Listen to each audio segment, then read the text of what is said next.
आज दिनांक 6 जून 2021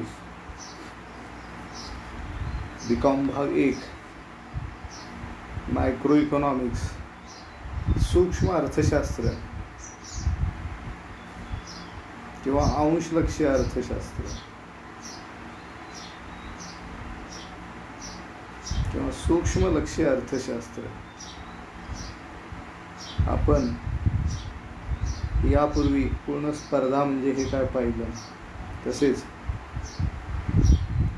पूर्ण स्पर्धेत अल्प काळात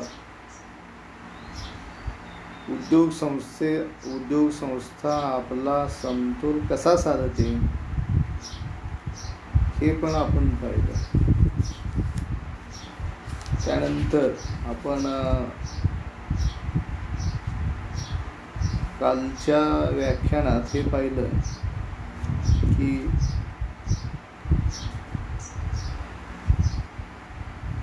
पूर्ण स्पर्धेच्या बाजारपेठेत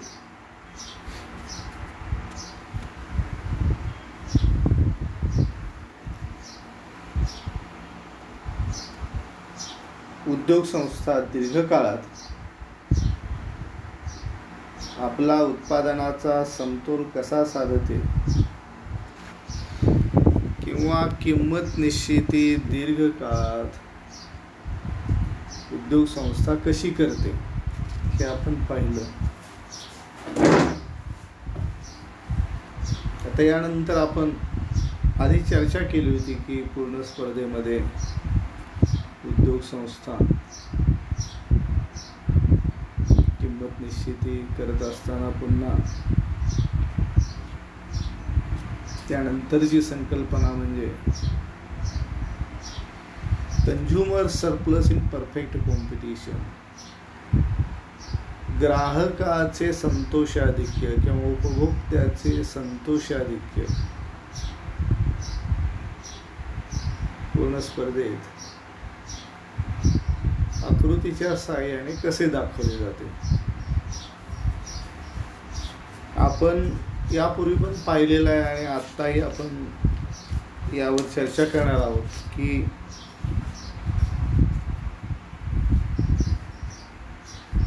पूर्ण स्पर्धेत किंमत निश्चितीनंतर असा प्रश्न निर्माण होतो की समाजातील किंवा अर्थव्यवस्थेतील दुर्मिळ साधन संपत्तीचा वापर कसा केला जातो, कसा करता येईल किंवा उपलब्ध साधन संपत्ती कशा पद्धतीनं उत्पादन कार्यात तिचा वापर करता येईल हे पाहणं जास्त महत्त्वाचं आहे. आणि त्या दृष्टिकोनातून साधन संपत्तीचा उपयोग अधिक कार्यक्षम रीतीनं होण्यासाठी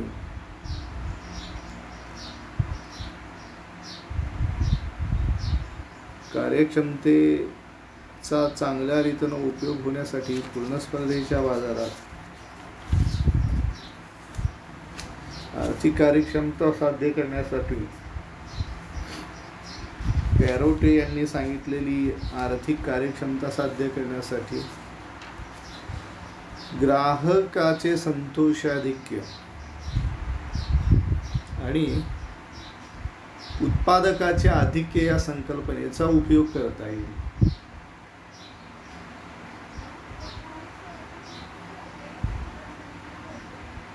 आता उपभोक्त्याचे संतोषाधिक्य म्हणजे काय, तर एखादी वस्तू हातची जाऊ नये म्हणून उपभोक्ता जास्तीत जास्त जी किंमत द्यावयास तयार असतो, उपभोक्ता जी जास्तीत जास्त किंमत द्यावयास तयार असतो ती किंमत आणि प्रत्यक्ष देतो ती किंमत या दोहोतील फरक किंवा या दोहोतील अंतर म्हणजे उपभोक्त्याचे संतोषाधिक्य होय. अर्थशास्त्रात प्रत्येक व्यक्तीच्या कल्याणाचे मापन करण्यासाठी उपयोगिता अथवा समाधान ही संकल्पना वापरली जाते. सर्व उपभोक्त्यांचे लाभाधिक्य म्हणजे एखाद्या वस्तूचा उपभोग घेण्यासाठी दिलेल्या किमतीपेक्षा जास्त उपयोगिता त्याला त्यातून प्राप्त होते. हे आपल्याला आकृतीच्या सहाय्याने स्पष्ट करता येते. वरील आकृतीमध्ये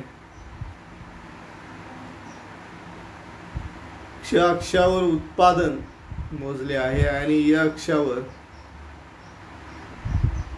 किंमत मोजली आहे. र म हा जो वक्र आहे, ही जी रेषा आहे, तो मागणी वक्र आहे.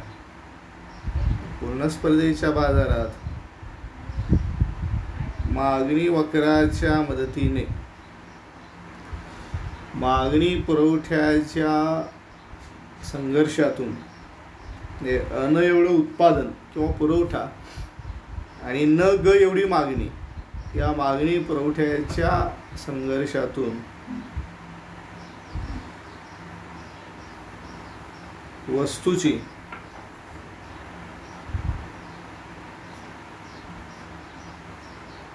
किंमत निश्चित केली जाते. रम हा मागणी वक्र आहे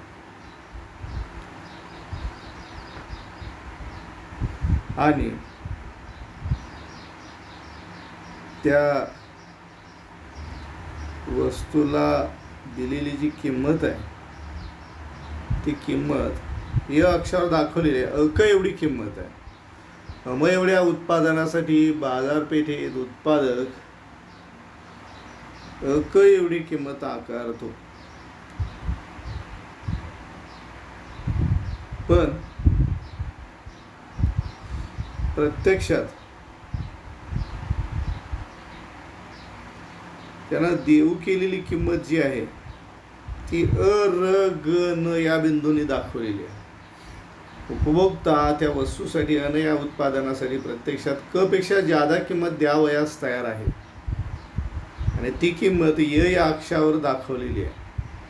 ती किंमत आहे अ र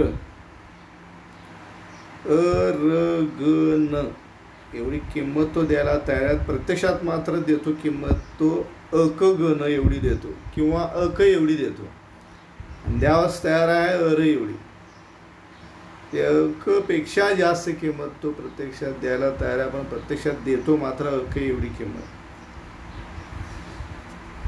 यालाच असे म्हटले जाते की हे उपभोक्त्याचे संतोषाधिक्य आहे, उपभोगाचे ग्राहकाचे लाभाधिक्य. त्याला समाधान जास्त मिळते, त्याला उपयोगिता जास्त मिळते. किती? आणि या उत्पादनासाठी क र इतकं समाधान त्याला जास्त मिळते. क र इतकं जास्त समाधान त्याला मिळते.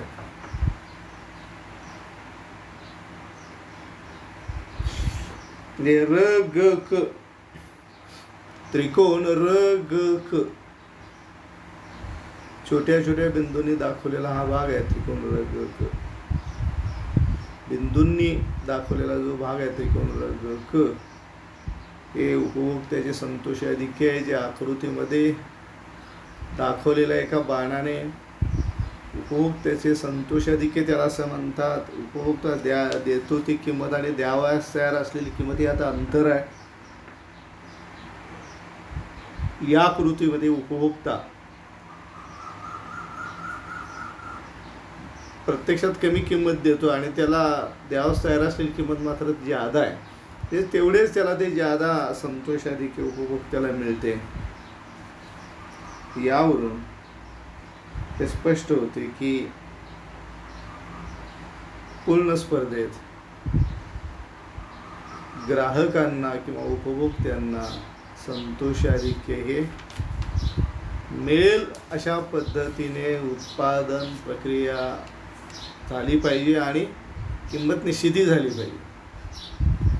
पूर्ण स्पर्धेच्या बाजारात कार्यक्षम रीतीने साधन संपत्तीचा वापर जर झाला तर अशा रीतीने ग्राहकांना संतोषाधिक्य मिळते, म्हणजेच ग्राहकांचे आर्थिक कल्याण साधले जाते.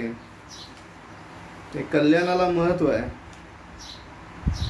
मग साधन संपत्तीचं असं कार्यक्षम वाटप झालं पाहिजे की जास्तीत जास्त ग्राहकांना कल्याण होईल, त्यांना संतोषाधिक्य निर्माण होईल एवढी किंमत वस्तूची बाजारपेठेमध्ये प्रस्थापित झाली पाहिजे. तर यानंतर आपण ही झाली ग्राहकांची बाजू पाहिली.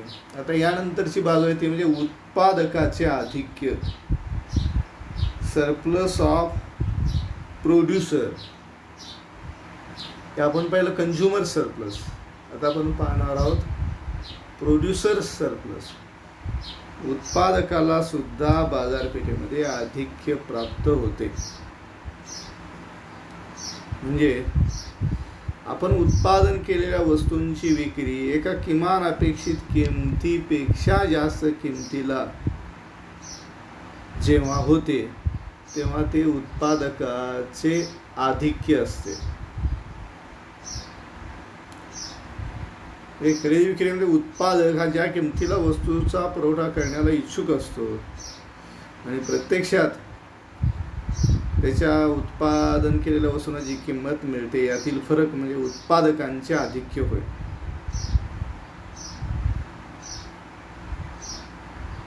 उत्पादक हे त्यांच्या उत्पादित वस्तू बाजार किमतीला विक्री करतात आणि किमान किमतीस त्याच वस्तूंचा पुरवठा करू इच्छितात. या दोहोतील फरकाला उत्पादकाचे आधिक्य असे म्हणतात. अर्थात ते उद्योग संस्थेच्या स्तरावर आणि उद्योगाच्या स्तरावर हे मोजता येते. ते साधन संपत्तीत अशा रीतीने कार्यक्षम वाटप झालं पाहिजे की उत्पादकांना सुद्धा आधिक्य प्राप्त झाले पाहिजे. हे आपण पुढच्या व्याख्यानात पाहणार आहोत.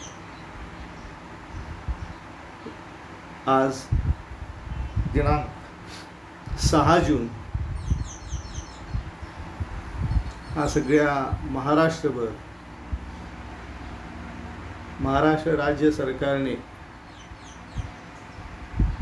सन 2021 6 जून 2021 पासून हा शिवस्वराज्य दिन म्हणून साजरा करण्यास या वर्षापासून सरकारने सुरुवात केलेली आहे. सर्व शाळा महाविद्यालयात हा दिन साजरा करण्यात यावा. शिवराज्याचा भगवा ध्वज आणि शिवरायांच्या प्रतिमेचे पूजन करून काही ठिकाणी व्याख्यानांचेही आयोजन केले जाते आणि या माध्यमातून हा शिवस्वराज्य दिन सर्व शाळा महाविद्यालयात साजरा करण्यात यावा असं परिपत्रक महाराष्ट्र राज्य उच्च शिक्षण विभागानं काढला आणि त्याप्रमाणे आपलेही महाविद्यालयात हा शिवस्वराज्य दिन दिनांक 6 जून रोजी साजरा करण्यात आला. हा शिवरायांच्या राज्याभिषेकाचा दिन आहे. दिनांक 6 जून 1674 या दिवशी रायगडावर 347 वर्षापूर्वी छत्रपती शिवरायांना राज्याभिषेक करण्यात आला. राजाचा राज्याभिषेक झाल्याशिवाय त्या राजाला समाजात देशात मान्यता मिळत नाही आणि म्हणून त्यावेळीच्या शास्त्राप्रमाणे रूढी परंपरेप्रमाणे राजाचा राज्याभिषेक होणं महत्त्वाचं असतं. राज्याभिषेक झाल्यानंतर राजाला सार्वत्रिक स्वीकृती मिळते. नैतिक आणि कायदेशीर अधिष्ठान त्याच्या सत्तेला प्राप्त होते. सिंहासन तयार होते आणि त्या सिंहासनावर बसणारे नंतरचे जे वारस आहेत त्यांनाही कायदेशीर दृष्ट्या अधिष्ठान प्राप्त होते. आणि म्हणून मातोश्री जिजाऊंनी स्वतंत्र स्वराज्य स्थापन व्हावं आणि शिवस्वराज्य निर्माण होण्यासाठी स्वतंत्र सिंहासन मराठी राज्याचं तयार व्हावं असं स्वप्न त्यांना पाहिलं मातोश्री जिजाऊंनी. जिजाऊ भाग्यवान होत्या की त्यांना त्यांच्या डोळ्यांनी याची देही याची डोळा हा राज्याभिषेक दिन पाहता आला. 6 जून 1674 या दिवशी रायगडावर हजारो लोकांच्या उपस्थितीमध्ये हा राज्याभिषेक दिन संपन्न झाला. या राज्याभिषेकाला खर्च त्यावेळी जवळजवळ 1,16,00,000 इतका खर्च राज्याभिषेकासाठी आला. देशोदेशींचे राजांचे प्रतिनिधी आले होते, इंग्रजांचे प्रतिनिधी होते, डचांचे होते, पोर्तुगीजांचे होते. या सर्व सत्तांची मराठी राज्याला एक प्रकारे मान्यता मिळाली, स्वराज्याला मान्यता मिळाली. आणि त्यावेळीपासून सर्व राज्यांचे वकील आपल्या रायगडावरती प्रतिनिधी म्हणून येऊ लागले. आपले वकील दुसऱ्या दरबारामध्ये येऊ लागले. परराष्ट्रीय संबंध जे निर्माण होतात ते यावरूनच होतात, यातूनच होतात. आणि म्हणून एक स्वतंत्र मराठा पातशाह झाला ही गोष्ट सामान्य झाली नाही असं सभासदांनी वर्णन केले राज्याभिषेकाचं. राज्याभिषेकामुळे राजाला सर्वांना गुन्हेगारांना शिक्षा करण्याचे अधिकार कायदेशीर प्राप्त होतात. ते राज्याभिषेकामुळे मिळाले शिवरायांना. जनतेच्या मनात त्या सिंहासनाविषयी एक निष्ठा निर्माण होते आणि म्हणून तो आवश्यक होता आणि शिवरायांनी तो केला. दिनांक आहे 6 जून 1674. मध्ययुगात या हिंदुस्थानात फक्त छत्रपती शिवरायांनी एतद्देशीयांचं स्वदेशीयांचं एक स्वतंत्र सिंहासन निर्माण केलं. फार मोठी गोष्ट झाली. मराठा पातशाह झाला ही गोष्ट सामान्य झाली नाही, फार मोठी गोष्ट होती. अगदी आजच्या काबूल कंदाहार पासून ते आजचा बांगलादेश ढाका इथपर्यंत मुघलांचं साम्राज्य होतं. एवढ्या प्रचंड मुघल साम्राज्य असतानाही इथं दक्षिणेमध्ये सह्याद्रीच्या कडेकपारीमध्ये, सह्याद्रीच्या अंगा खांद्यावरती आसपासच्या प्रदेशात एवढ्या प्रचंड मोगली सत्तेशी, इंग्रजांशी, पोर्तुगीजांशी आणि स्वराज्यातील फितुरांशी संघर्ष करून शिवरायांनी मोठा पराक्रम गाजवून हे स्वराज्य निर्माण केलं. ते सामान्य रयतेच्या हितासाठी होतं शिवरायांचं स्वराज्य.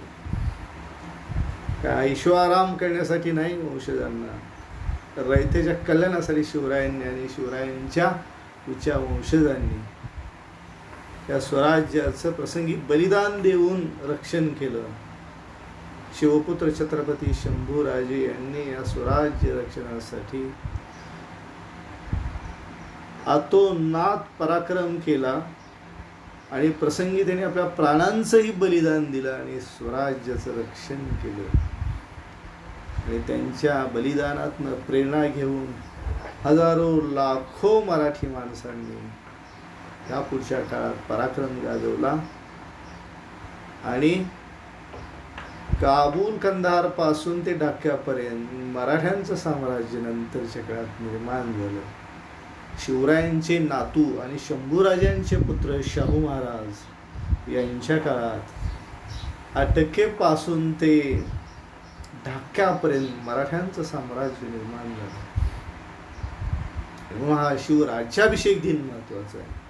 मराठी सत्तेला या हिंदुस्थानात पहिली सत्ता एतद्देशी यांची होती. केवळ मराठ्यांची नव्हे, हिंदुस्थानातली स्वदेशी लोकांची, स्वकीयांची ही पहिली सत्ता ती न्यायी होती, समतावादी होती, सुधारणावादी होती. रयतेच्या कल्याणाचे अनेक निर्णय शिवरायांनी घेतले. शेतसारा माफ केला शेतकऱ्यांना दुष्काळात, जनावरांना वैरण दिली दुष्काळात, बियाणं दिलं, धनधान्य दिलं त्या काळात. आणि म्हणून शिवरायांचा हा राज्याभिषेक ही फार मोठी घटना आहे. या स्वराज्याला सगळ्या जगभर मान्यता मिळाली आणि या हिंदुस्थानातल्या या राजसिंहासनाला मान्यता मिळाली, कायदेशीर, नैतिक, धार्मिकदृष्ट्या, आणि निरंतर पुन्हा पुढच्या काळामध्ये ही राजसत्ता चालू राहील अशी व्यवस्था शिवरायांनी केली. एक फार मोठं कार्य शिवरायांनी केली. आणि म्हणून सभासद म्हणतो, मराठा पातशाह झाला ही गोष्ट सामान्य झाली नाही, फार मोठी घटना होती. आणि त्यावेळीपासून मराठ्यांचं राज्य एक साम्राज्यात रूपांतरित झालं. मोगलशाही पुढच्या काळात खिळखिळी झाली, आपण पाहिलंच आहे.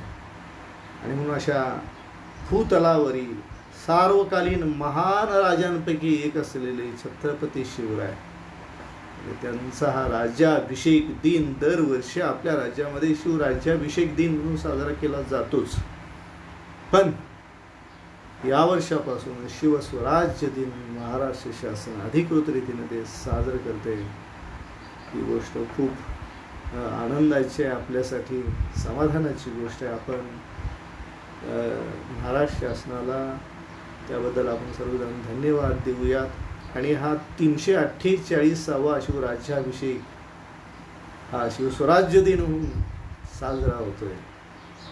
आणि शिवरायांनी स्वराज्याची संकल्पना अंमलात आणत असताना ज्या सुधारणा केल्या, जो दृष्टिकोन त्यांनी बाळगला, तो दृष्टिकोन यापुढच्या काळात अंगीकारण्याचा आपण सर्वांनी प्रयत्न केला पाहिजे. या शिवस्वराज्य दिनाच्या, राज्याभिषेक दिनाच्या आपल्या सर्वांना मी शुभेच्छा देतो. इथेच थांबतो. धन्यवाद.